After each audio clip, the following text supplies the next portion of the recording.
Welcome to red TV. నేను మీ తేజ.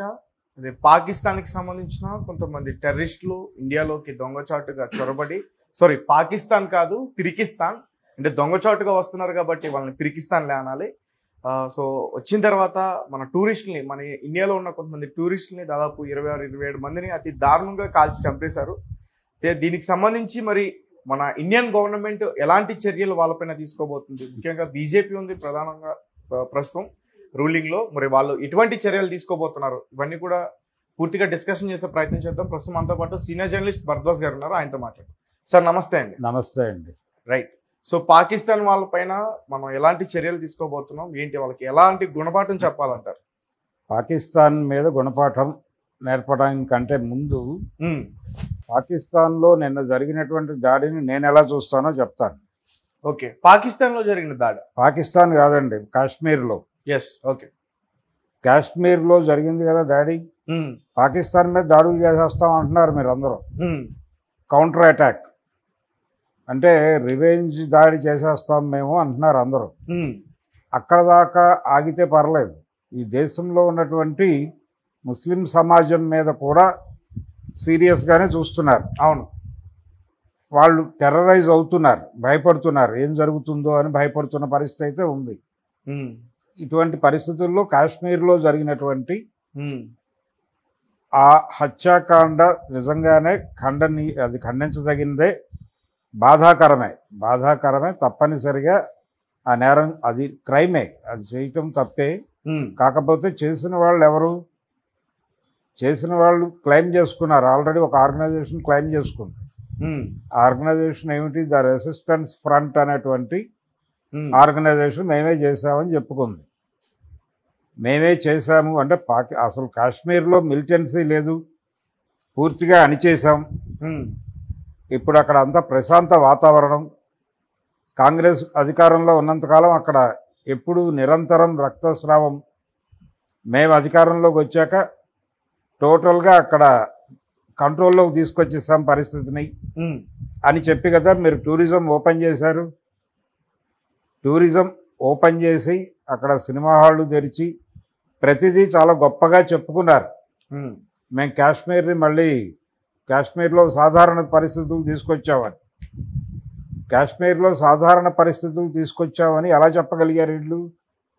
అక్కడ ఎవరైతే పోరాడుతున్నారో వాళ్ళ గొంతులు నొక్కి, వాళ్ళని చంపేసి, బెదిరించి, కాలితో నోర్లు నొక్కి అణిచి ఇక్కడ శాంతి నెలకొల్పామని చెప్పారు. ఆ అణిచివేతకు గురైన వాళ్ళు ఊరికనే ఉండరు కదా, అది ఎక్కడో చోట బరస్ట్ అవుతుంది. ఆ బరస్ట్ అవటమే నిన్న మనం చూసిన సంఘటన. నిన్న అక్కడ కాశ్మీర్లో జరిగిన ఇన్సిడెంట్ అదే. ఇప్పుడు చేయవలసింది ఏంటి? వాస్తవంగా వెళ్ళి ఆ సంఘటన నేపథ్యంలో అక్కడ సమాజంతో మాట్లాడాలి. దేశంలో ఉన్న ముస్లింల మీద దాడి చేయటము, వెళ్ళిపోయి పాకిస్తాన్ మీద దాడి చేయటము, మతోన్మాదాన్ని రెచ్చగొట్టడము కాదు ఇప్పుడు చేయాల్సింది. వాళ్ళు చేసిన పని మీరు చేసేస్తే ఏమిటి ప్రయోజనం? అక్కడికి వెళ్ళి ఎందుకు జరిగింది ఆ దాడి మీద అక్కడ లోకల్ పీపుల్ ఏం ఫీల్ అవుతున్నారు? వాళ్ళు ఇది బాగానే ఉంది అనుకుంటున్నారా, లేకపోతే ఇబ్బంది పడుతున్నారా? అసలు చేసినటువంటి సంస్థ తాలూకా ఇంటెన్షన్ ఏంటి? ఈ చంపటాల వెనకాల, ఈ కిల్లింగ్స్ వెనకాల వాళ్ళకు ఒక మోటో ఉంటుంది కదా, మనకి కనిపిస్తుంది కదా సార్. అంటే ఇప్పుడు హిందువుల్ని టార్గెట్ చేసినట్టు, చంపినట్టుగా మనకు తెలుస్తుంది కదా. అవునండి, హిందువులను టార్గెట్ చేశారు. కానీ ఇక్కడ హిందుత్వ శక్తులు, హిందుత్వ ప్రభుత్వం నుంచి వెళ్ళిన సైన్యం అక్కడ ముస్లింలను చావగొట్టింది గతంలో. ఏది అక్కడ శాంతి తీసుకురావడం కోసం అమాయకులైన ముస్లింలను కూడా కాల్చి చంపారు. ప్రభుత్వ ఉగ్రవాదం నడిచింది అక్కడ. ఇప్పటికీ అడవుల్లో ఆదివాసుల్ని కాల్చి చంపుతున్నారు సైన్యాన్ని మోహరించి. మరి ఇదంతా ఉగ్రవాదమే కదా. నిన్న వాళ్ళు 28 మందిని చంపారు కాబట్టి అది ఉగ్రవాదం అన్నారు. వీళ్ళు వందలాది మందిని చంపుతున్నారు అడవుల్లోకి వెళ్ళి. మరి వీళ్ళని ఉగ్రవాదులు అనాలా, వాళ్ళని అనాలా? అంటే మీరు దేని గురించి మాట్లాడుతున్నా పూర్తిగా అర్థం కావట్లేదు. అంటే ఇప్పుడు ఉన్న గవర్నమెంట్ ఉగ్రవాది అంటున్నారా? గవర్నమెంటే ఉగ్రవాది. కాశ్మీర్ అంటే వాళ్ళు ఏం చేస్తున్నా మనం చూస్తూ ఊరుకోవాలంటారా? ఎవరు ఏం చేస్తున్నా? ఇప్పుడు ఎవరైతే ఉగ్రవాదులు దాడి చేస్తున్నారు, ఉగ్రవాదులు దాడి చేయడానికంటే ముందే ప్రభుత్వం అక్కడ దాడులు చేసిందని చెప్తున్నాను. ఈ ఉగ్రవాద దాడి జరగడానికంటే ముందే అక్కడ శాంతి నెలకొల్పామని చెప్పారు కదా వీళ్ళు. ఉమ్, నెలకొల్పాము అన్న తర్వాత వీళ్ళ భరోసా మీద కదా టూరిస్టులు వెళ్తోంది కాశ్మీర్కి. ఉమ్, చాలా కాలం పాటు సినిమా షూటింగ్లు అన్నీ బంద్ అయిపోయాయి కదా, ఉమ్, పౌర జీవనం స్తంభించిపోయింది అన్నారుగా అందరూ. ఉమ్, వాళ్ళ బతుకులేవో వాళ్ళు బతుకుతున్నారు. వీళ్ళు వెళ్ళిపోయి అక్కడ శాంతి తీసుకొస్తామని చెప్పారు. ఎందుకు శాంతి అవసరం వీళ్ళకి? కాశ్మీర్లో శాంతి ఎందుకు అంటే, కాశ్మీర్లో ఏదైనా వ్యాపారాలు చేసుకునే సంస్థలు, పెట్టుబడులు పెట్టేవాళ్ళు వస్తే అక్కడ ఉన్నటువంటి ప్రత్యేక వాతావరణంలోనూ అక్కడ జరిగేటువంటి కొన్ని ఫ్యాక్టరీలు ఎవరైనా పెట్టుకోవడానికి వస్తే వాళ్ళని ఫెసిలిటేట్ చేయటానికి వాళ్ళకి భరోసా కల్పించడానికి ఉమ్, అక్కడ ఉగ్రవాదాన్ని మేము అణిచేశాం అని చెప్పుకున్నారు. ఈ క్రమంలోనే టూరిజం ఇవన్నీ ఓపెన్ చేశారు. ఓపెన్ చేసినప్పుడు మీరు ముందుగా అక్కడ శాంతి రావాలంటే ఏం చేయాలి? అక్కడ పోరాటం చేస్తున్నటువంటి శక్తుల్ని కూర్చోబెట్టి మీ గొడవ ఏంటి, ఉమ్, ఎందుకు మీరు ఇలా తయారయ్యారు అని కనుక్కుని వాళ్ళ ఆకాంక్షలు నెరవేర్చాలి కదా. ఉమ్. నెరవేరిస్తే అప్పుడు శాంతి వస్తుంది. అలా ఆకాంక్ష ఏముంది సార్? కాశ్మీర్ కావాలనే కదా. ఏమండి, ఉమ్, కాశ్మీర్ కావాలని కాశ్మీరీలు అడగటంలో తప్పే ఉంది. ఉమ్, కాశ్మీర్ భారతదేశం అంతర్భాగం ఎప్పుడూ కాదు. ఉమ్, ఎప్పుడూ కాదు. అక్కడ హరిసింగ్ అనేటువంటి ఒక రాజు ఉండేవాడు, హిందూ రాజే. ఉమ్, హిందూ రాజే ముస్లింలను పరిపాలించాడు అక్కడ.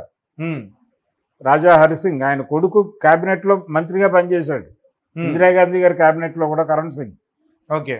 కాబట్టి అది ఏ రోజున భారతదేశం అంతర్భాగం కాదు. ఉమ్, ఆజాదీ కాశ్మీర్ అనేది ఒక నినాదం ఉంది. పాకిస్తాన్తో కలవాలని కూడా వాళ్ళు అనుకోలే.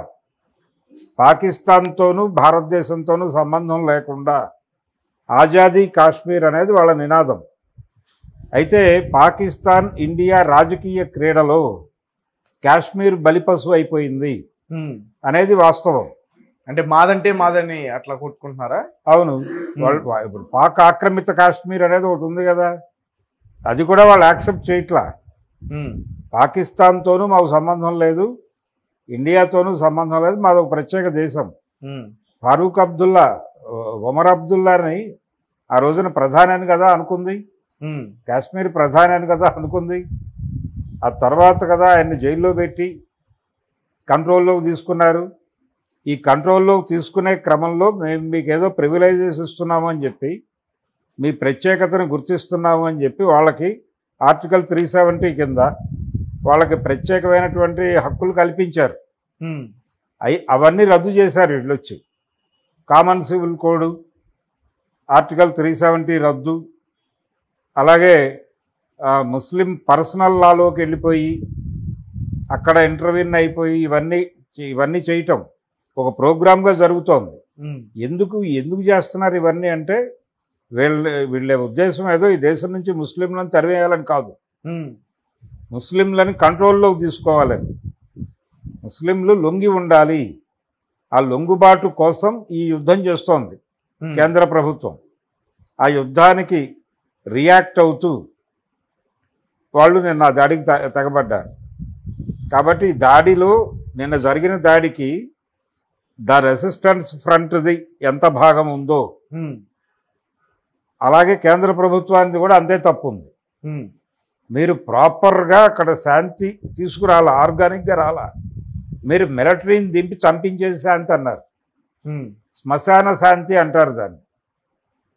చంపేసి అక్కడ ఒక 4 మనుషులు ఏదో గొడవ పడుతుంటే 4గురిని చంపి శాంతి నెలకొల్పడానికి చంపానంటే అలాగా. ఉమ్, దాని తాలూకా రివెంజ్ ప్రోగ్రామ్ ఒకటి ఉంటుందిగా, అది జరిగింది నిన్న. ఇందిరాగాంధీని ఎందుకు చంపారు ఆ రోజున? ఉమ్, సత్వంత్ సింగ్, బియాన్ సింగ్ అనేవాళ్ళు చంపారు కదా. ఎందుకు చంపారు వాళ్ళు? స్వర్ణ దేవాలయం మీద జరిగిన దాడికి నిరసనగా చంపారు. స్వర్ణ దేవాలయం మీద బెంజరంవాలాని పట్టుకోవడానికి సైన్యం వెళ్ళి బూట్ కాళ్లతో గుళ్ళోకి వెళ్ళిపోయి వాళ్ళు ఇష్టం వచ్చినట్టు వ్యవహరించి అక్కడ సంత్ బెంజరంవాలాని కాల్చి చంపేశారు. ఉమ్, దానికి ప్రతీకారంగానే ఆవిడ బాడీ గార్డ్సే ఆవిడని చంపారు కదా. సో ప్రతి యాక్షన్కి ఒక రియాక్షన్ ఉంటుంది. మీరు చేసిన అంటే అణచివేసి శాంతి తీసుకొద్దామన్న మీ ఆలోచనలో ఉన్న అపసవ్యత వల్లనే నిన్న దాడి జరిగింది. రైట్. దాన్ని ప్రజలు గుర్తించాలి కనీసం. ప్రభుత్వం రెచ్చగొడుతుంది. కానీ ఆ టెర్రరిస్టుల్లో ఒక వ్యక్తి ఇంతకుముందు పాకిస్తాన్ మిలిటరీలో పనిచేశాడు, తర్వాత అక్కడ రిటైర్ అయిన తర్వాత ఈ ఉగ్రవాద సంస్థలో చేరాడు అనేది కూడా ఒక వార్త ఉంది మరి. అవునండి, పాకిస్తాన్ ప్రేరేపిత ఉగ్రవాదం కూడా ఉంది, లేదని అంటలేదు నేను.